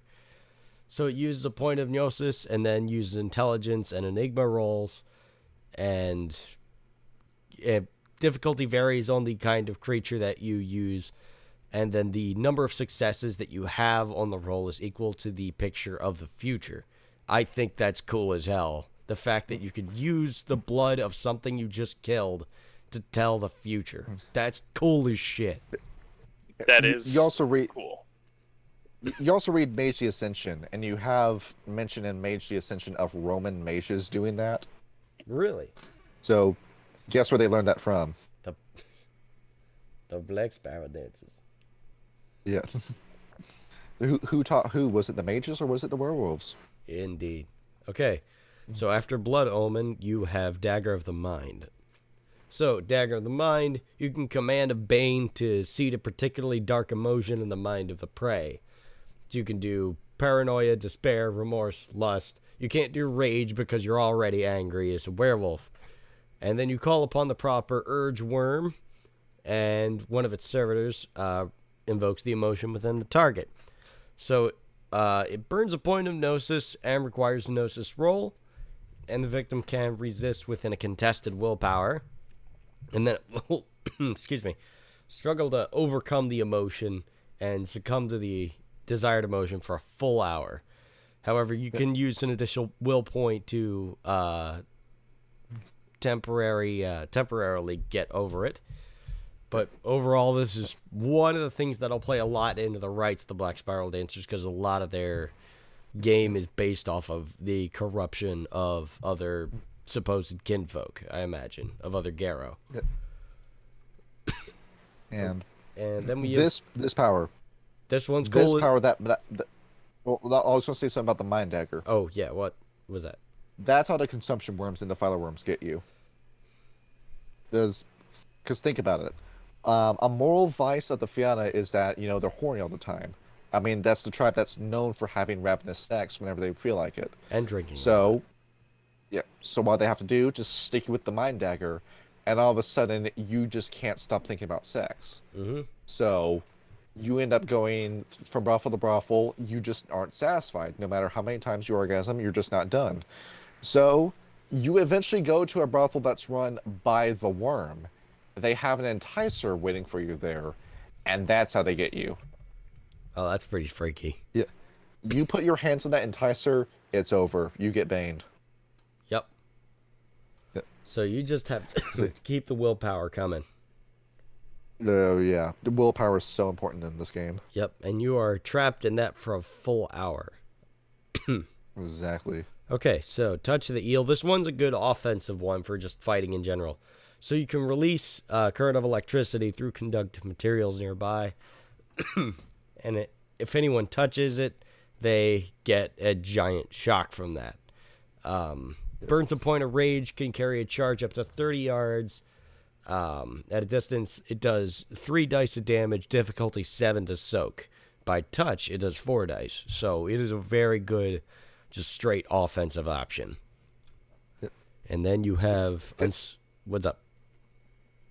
You bring up this Unseelie Fae one. I'm going to go on a tangent after you bring this one up. Okay. And then the Unseelie Fairykin. The Black Spiral can actually call upon changelings like the Fianna, but the allies will be members of the Unseelie Court. So the gift cannot be learned by Shattered Labyrinth. However, Unseelie Noble or Shadow Court Instigator may offer to teach the proper rituals to the gift. Proper rituals of the gift. So as with Gift Bane Protector, the petitioner must explain the dilemma, usually in a rhyme or dance, hilariously for the Black Spiral Dancers, and then burn a point of gnosis and roll manipulation leadership for the the fairy to actually do what you say. So it's like a more powerful version of Bane Protector. Okay, so tangent. Now, the thing with the Unseelie Court, that is a very unreliable ally to the Black Spiral Dancers, because they want very different things. I've been telling you, Kyle, about some of Changing the Dreaming, as I've been reading through it. Yes. The Unseelie Fae want the world to continue after the apocalypse. They want the eternal winter to happen, but people still have to be alive for them to exist. So, you have the Black Spiral Dancers who are a death cult, a suicide cult. You won't have a future if you're an Unseelie Fae and the Black Spiral Dancers get their way. There is, however, the Shadow Court, who are these nihilistic fairies who are constantly bordering on banality, who just don't care and just want to see everything die. And they are the perfect ally for the Black Spiral Dancer. So, when you summon this, you're not asking for a wintry fairy fae. You are asking for a nihilist who just wants to see everything die. Yep. Probably more so than you do when you use that ability. Yeah, okay. Yeah. So I told you how dangerous the Sluwa are. yes. Yeah. So imagine those working with the Black Spirals. Just an utter fucking travesty. Oh, just the amount of children's lives you will ruin with that combination. Yes. Absolutely. Especially with the Black Spiral Dancers and all the fucked up things they do for fun. Absolutely. Okay. Something like Jeffrey Epstein John Podesta shit. Rank 4. First, we have Beautiful Lie, Call Elemental, and Open Wounds. So, beautiful lie. When the veil is in danger, Galliard protects the minds of the innocent with delirium. So basically, like if you show up in what form was it that causes delirium? Not lupus, but Quanos. Quinos. You show up in Quinos form, then you're gonna freak. Then any human is going to freak out because that shouldn't happen in nature, and it helps protect the veil. And so black spirals commit, pretty fucked up things. They can use the gift to channel delirium and, forcing misdirection of their actions. So it has to take a beautiful lie to cover up something really disgusting that they've done. So they chant the story to the humans, what they're actually seeing, and they spend a point of gnosis and rolls wits and subterfuge in order to make a plausible story to prevent the veil from being broken. Basically, these are not the droids you're looking for. We did not, just reduce Basically 80 people Men in Black. We did not reduce 80 people into paste in this driveway. Yeah. It's basically Men in Black with their neuron machines. Yep, with the neuralizer. Yeah. Okay. Bill Clinton looking you in the eyes, telling you he did not have sexual relationships with that woman. Yes. So, call Except elemental. everyone knew he was lying. So, Garrow can call one of the 4 classic elementals to their aid: earth, air, fire, or water. Black Spiral Dancers, the dancer is always answered by the worm elemental, such as Firmling or Hongling. So they spend a Gnosis point and roll Gnosis to the difficulty of the area's gauntlet, and then roll Manipulation and Occult with a difficulty 7 to make the elemental look favorably upon the Garrow. Yeah. Exactly. You get your little sewage monster to help you with that one. Yes. Open Wounds I like because it reminds me a lot of Toll the Dead from 5e. So the Garrow may cause the next wound he inflicts to bleed profusely, weakening a target further, and a Pain Spirit will teach this gift. They burn a Gnosis point, roll Strength and Medicine with a difficulty 7, and if it does any damage, the target will bleed continuously, losing 1 health per turn for a number of turns equal to the number of successes rolled. This hemorrhaging is considered lethal damage. This is not inflict wounds. It's Toll the Dead on crack, is what it is. Yeah. This will do consistent damage to a drone. Yes. Exactly. So if they're healing, that's 1 turn that they can't heal. But say that again. What kind of spirit teaches this again? Pain Spirit. It says a Pain Spirit teaches the gift. You know what tribe talks to pain spirits? What does? Shadow Lords. Wow. This is a crazy fucking theory I have, and so many people in Werewolf tell me I'm stupid for thinking this, but no, I swear this is the case. I swear that the Shadow Lords, as they were written in 1st edition, were a tribe that was meant to fall to the worm, and you're playing as them the days before they do that. Because they're already incompetent. Especially in 1st edition, you read you read the Black Spiral Dancer, the Black Spiral. You read the Shadow Lord book in 1st edition, and these guys don't apologize for anything. They use extremely derogatory language when it comes to the Fiat, when it comes to the Octena and the Wendigo. They show no remorse about killing the Camazots. They don't apologize for anything they've done and said, it's your own fault for trusting us if you don't like what we did. Yeah, they're quite literally about to just lose it, go on banality. Yeah, and then they got toned back in 2nd edition, but they still look wormy.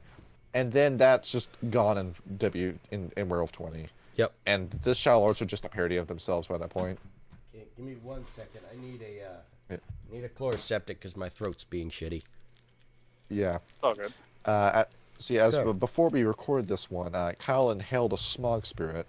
Yes, I did, and it has been plaguing me for the past week. We're taking you to the Glassworker Clinic tomorrow to get you detoxed. Yes, tomorrow morning, which means I don't know how long this podcast is going to be, but my head hurts. Probably okay. 25 more minutes. Okay, so The final gift, the totem form. So the powerful gift allows Black Spiral to take the appearance and much of the power of their Bane totem. So, like a dark fungus might sprout slime molds, and the green dragon might swell into a draconic war form of Eddie Macaulay. It's pretty sick. So, the system for it is the dancer must spend willpower and roll stamina and primal urge with a difficulty 7 to make the shift. And it takes a full turn to transform and lasts throughout the scene. So, then for the... Essentially a free male Genicarna. Yes. And if you don't like those gifts, we have rights. Ryan, you're the right master. Yes, I am. So, there are a ton of rites. You got different categories. So you got the rites of the Accord. You've got pit rites, rites of death, rites of mysticism, if I can speak. Rites of punishment, renown. You got your seasonal rites and you got your minor rites. And they all have like 3 or 4 to each category. Besides the rite of death, it looks like it only has 2. See. Let's go one of each. See, give me a rite of an Accord. Rite of an Accord, okay. I guess I'm gonna go with the ones I like from each one because I am biased in that way. Yeah, and some of these aren't that good. Yeah.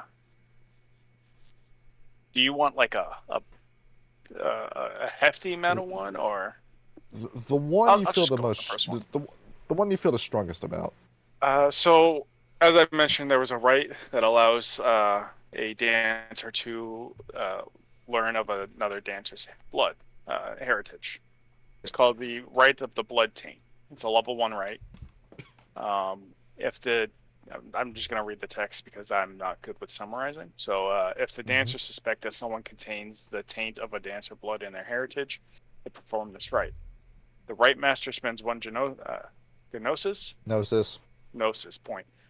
While the target does not need to be present, the rite master must have possession of something that target has touched within the past 5 days.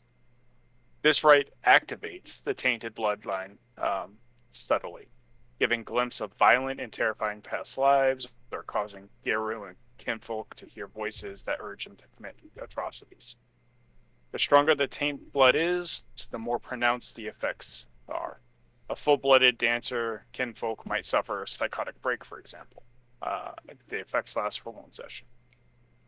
Now, in case you're wondering what a kinfolk is, that's a descendant of a werewolf that doesn't have werewolf powers.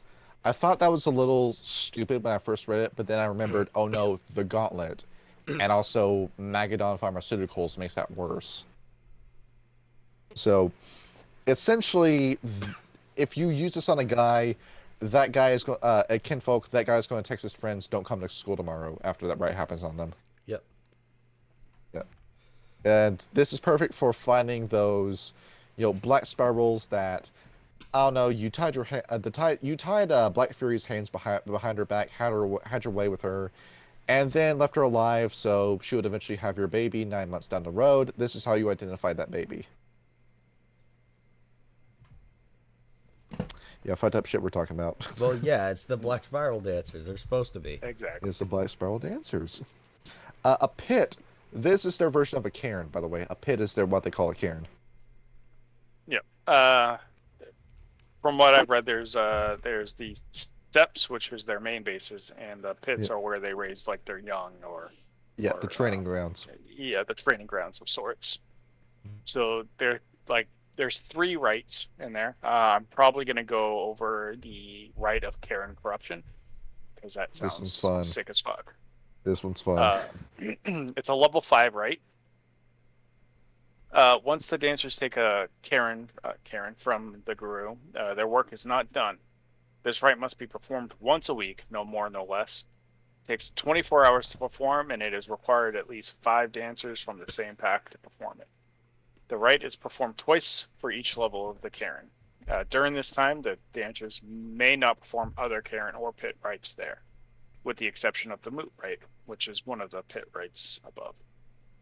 uh, which is performed as part of the day-long rite of Karen corruption. This rite is typically enacted as a perversion of the Geru rite of Karen building. There's a note here as well. Same number of successes are required as Karen building. However, getting them is easier within 48 hours, allowed for rolling per Karen level.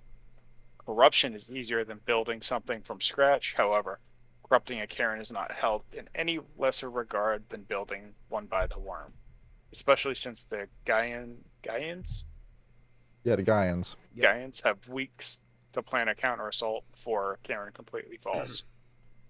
Rite Master gains 3 temp points of power, 5 temp points of infamy, and 7 temp points of cunning. Participants gain 5 points of power and 3 points of infamy. So this is a big deal depending on what the Karen is, because if you have in our games, the Karen of Yale University, for example, that's a level 4 Karen. So this needs to be performed 8 different times, and if you want to take over that Karen, and the mini moot that you have to do in order to complete the ritual, that's a blood sacrifice to the worm. So you need 8 sacrifices and 8 different days to perform this. And then after 8 weeks go by, eventually you get the Karen to yourself. Let's see. Now, And let's see. Let's get 2 more rites on top of this. inside the pit Let's rites. see. Give me a rite of mysticism. Mysticism. All right. I'm gonna go with the one I think is the coolest, the Rite of the Mhm. Broken Wing.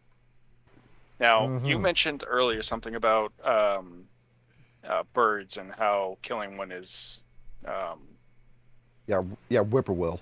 whippoorwill. Yeah. Yeah. How it's sacrilege or something like that, right? It is. This rite kind of counters that for some reason. It's a level 2 rite. If a suitable human and a still functioning spirit egg are brought together, the next step is the Rite of the Broken Wing. This mockery of the Rite of the Fetish Egg allows Black Spiral dancers performing the rite to bind the wounded egg to a new host. The actual rite is relatively short, but does not necessitate that the leader of the rite take a bird and systematically shatter every bone in its left wing before finally binding can take place. Any bird would duel, but the insult to Raven is greater if a Raven or captive Corax is used. If the rite goes poorly, the egg essence fade away and the mortal child dies. If the rite goes well, however, the egg and the child are bound together in a travesty of what the Corax should be. While human and Raven essences still combined in this Fox Corax, the combination of the force joining in the loss of whatever essence leaked from the egg before the rite was enacted produce a beast that is lacking certain of the essential qualities of Corax, such as a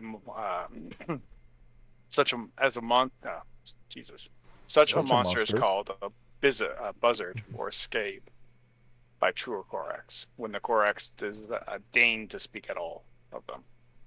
So, to remind you what the rite of the fetish egg is, Kyle, that's the rite you have to do to make a new Corax. All right. Yeah, so that is the easiest way you can bane a Corax. You take the baby and you turn it into a crow monster. I think it's interesting that the only way to do that is to systematically break every bone in the left wing of a bird. Exactly. And next up we have, give me one more rite, a rite of punishment. Rite of punishment. Let's see. There's one here that's kind of freaky. Which one is that? You're probably thinking of false memory or haunting moment. I am. False. Which one? False memory. False memory. That is pretty dark. Read it. So it's a level 1 rite. Let me clear my throat real quick.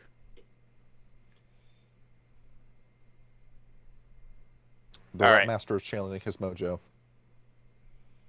This rite has most of the same effects as the rite of the survivor, but the memories are false.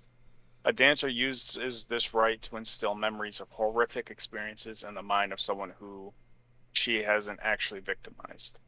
The rite must be cast while the victim is asleep, but it needs not be cast in his presence. The dancer expends one gnosis point and one willpower and spends an hour constructing the false experience in her mind.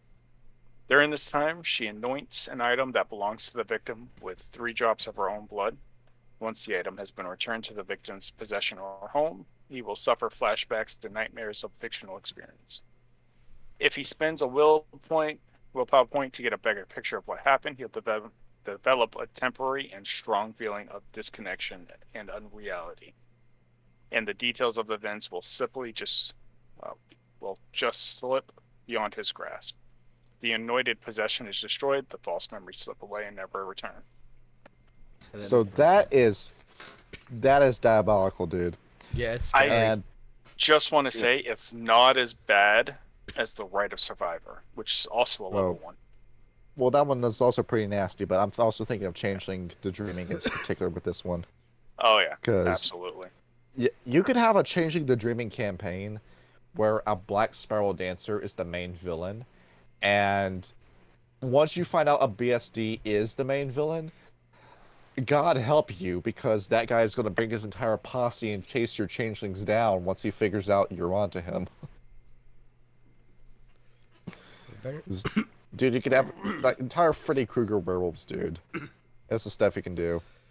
And the last book reading we're going to do are totems. I have a few totems in my hand, and I will lead us in this. So, the first one, this one kind of threw me through a loop, because I was wondering, why is this the lead totem? Whippoorwill. Do you know what that bird is? I do not. Alright, so you have never been camping before, I see. I have a long time ago, but I've never learned about that. This is the bird who will wake you up at 3 in the morning with his stupid song that he only ever wants to sing at night because he wants to get laid at 3 in the morning. Yeah, it sounds about right. And it's just a very long bird song too, so it won't shut up. So that kind of makes what sense given its ability to make nightmares and shit. Yeah, with how especially annoying whippoorwills are in real life. So, this is the lead totem of the Black Sparrow Dancers, and I'm wondering, why is it this stupid-ass bird? But it turns out, oh no, there's some Native American mythology mixed in with this. Yep. May I direct you towards the Indians of the Omaha? Oh, sorry, Native Americans of the Omaha. Yep.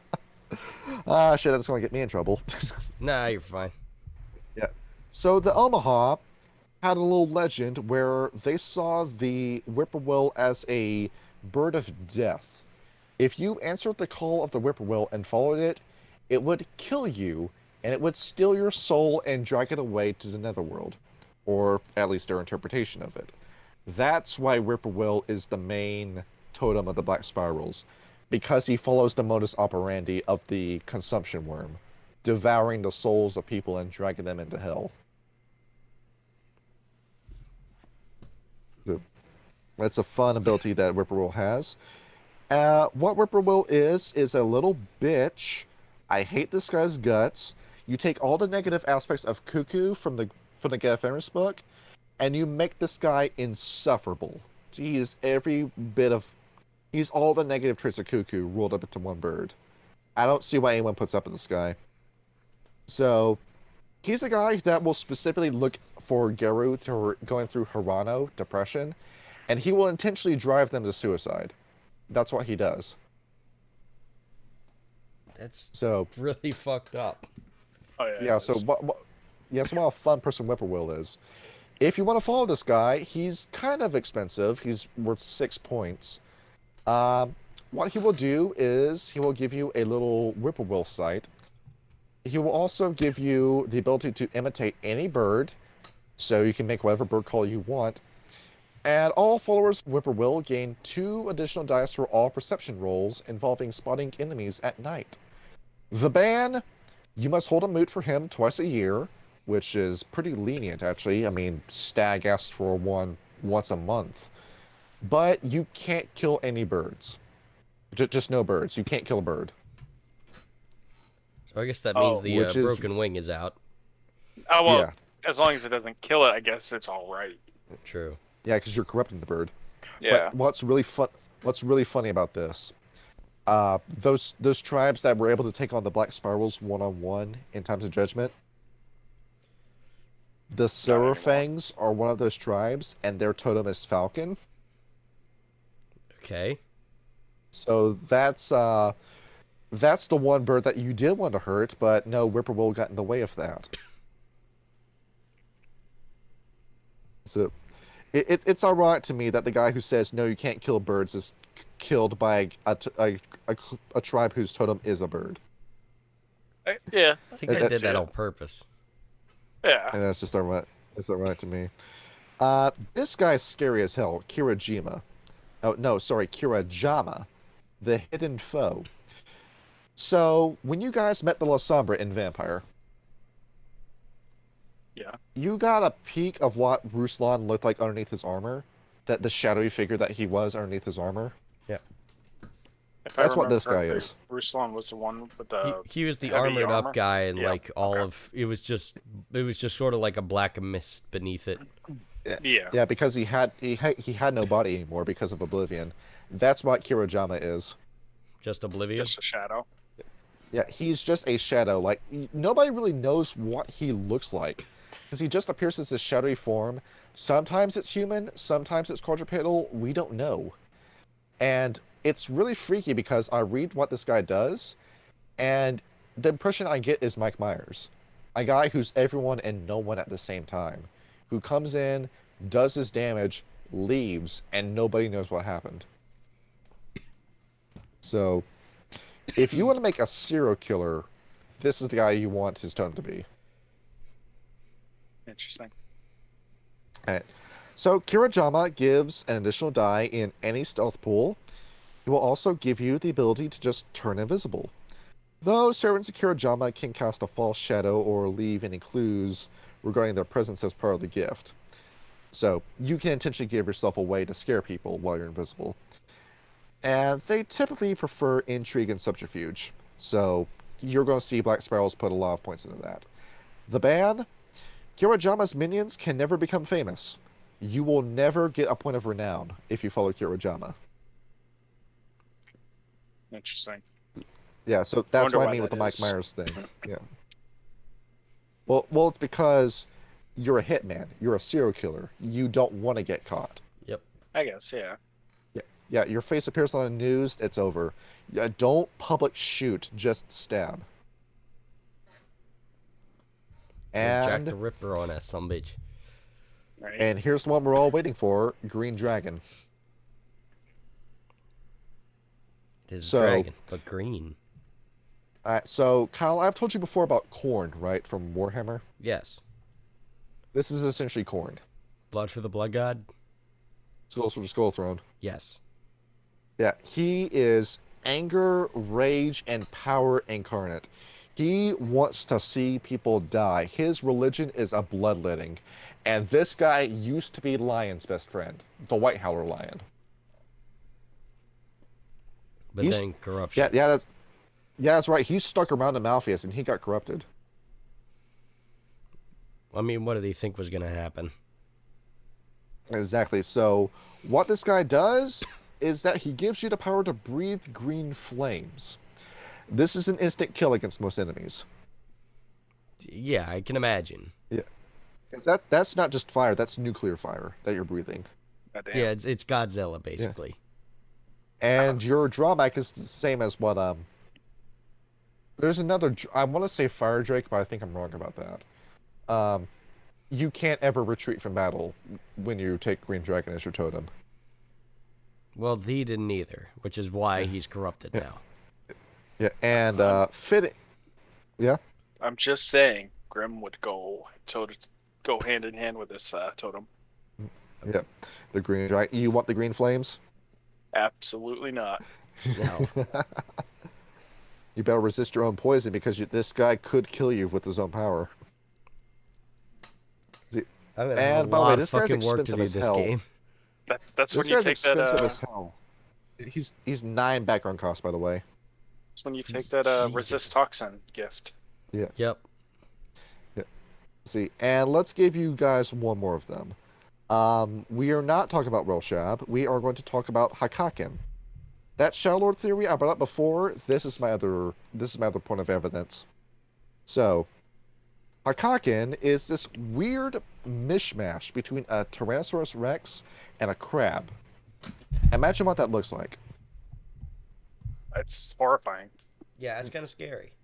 It's like a T-Rex so- but with an outer shell. So it's even scarier. This guy used to be a Shadow Lord. Really? Yeah, Oh. exactly. He's a Shadow Lord who, thanks to all of his war crimes, his villainy, and his pride, died and became a war spirit for the worm. So, I guess that's fuck up number 5 for the Shadow Lords as a tribe. Yes, indeed. Yeah, absolutely. Yeah, their Shadow Lord stands in this fandom, dude, and this is the shit they do. Turns out both of my nostrils are bleeding. That's cool. Yeah, yeah, from the Shadow Lords blowing your mind, exactly. Yes. Alright, so the Hakaken, what they do is that they are all about fear and madness. Paranoia and phobias are his greatest weapons. Thus, you add 1 die to your intimidation pool, and you also learn the gifts True Fear and Icy Chill of Despair. Some cults of the Shadow Lords secretly worship him, believing he has further powers to bestow. That's what they do at those shadow moots, by the way. Those moots that no other tribe is allowed to go to. And the ban? Hakaken's followers must instill fear into their foes before slaying them. If they're not scared of you, you can't kill them. Alright, Jesus. cool. Yeah. Which I think that would be an awesome mind game to do when you're fighting against Hakaken. Just don't let yourself get intimidated. You better roll those checks. And you better have high rolls against that, because if the minute you get scared, that Hakaken is given free game to kill you. It seems like my rolls are 50-50 at this point. I mean, everybody's And, is. It's kind of the point. See, and what else is there to talk about with the Shadow Lords? How about why the tribe is destined to fail? I mean, we're going to do this with all the tribes, what their biggest flaw is. So, closing thoughts. It's pretty obvious with the Black Sparrows. They're monsters. Well, yeah, they've already fallen, so to speak. Yeah. Well, also on top of that, just the nihilism behind it too. Just we're all going to die. My actions have no consequences. Therefore, I can do whatever I want. Yep. Yeah. Yeah. And for a guy who went into that mindset when I was 16, like when the time like you first met me, Kyle, Yep. you know just how How like, hard to deal kind with of it was. like borderline sociopathic I was back in the days. Yep.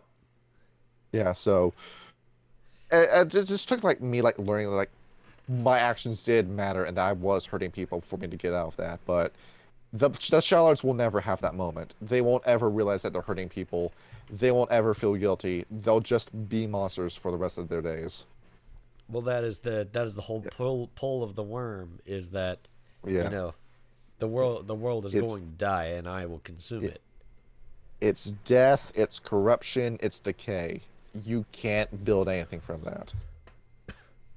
Nope. It's just death.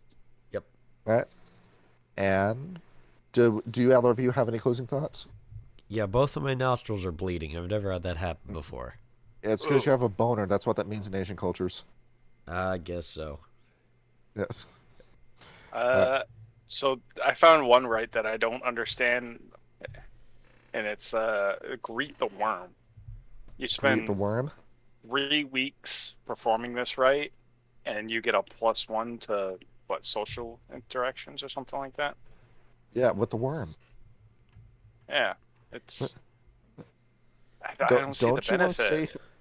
Don't you want to say hello to your death god? Yes. Basically, that's what it is. I mean, you probably do want that because you want to say, "Hey, death mommy, can you give me one of your giant worm monsters so I can kill this Cairn?" Yep. So The it, bonus returns it each week after being spent. Oh, I guess because it's continuous, but you yeah, only you use want it to once.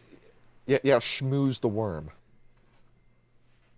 Well, no, Uh, it's not just the worm. It's any social role that it Well, says. that's good too. I see, mean, like especially uh, if you're trying to manipulate somebody. but yeah, the consumption worm route. Yeah, but Uh, it's the length of time to perform the rite versus the bonus that it gives just doesn't. Yeah, for 3 days I can understand. That's a little bit weak of a Yeah, bonus. that's a lot of three time spent weeks. talking to the worm. Yeah, 3 weeks to perform this rite is just a little excessive. Yeah, yeah, Yeah, yeah. you gotta say the right things after you get that done. All right. All right. And is that it? I Yeah, think that is it. that's it for me. All right, that's it. Well, that Yes. was our first episode, everyone. GG, fellas. Right? Yep. Tune in next week when we talk about the Fianna. Will be our next episode. Oh, I'm gonna be drunk for that one. That was gonna be fun. See, I just need to tell this guy to leave or stop recording. Yep. Yep. There's the button. All right. So see you guys next episode.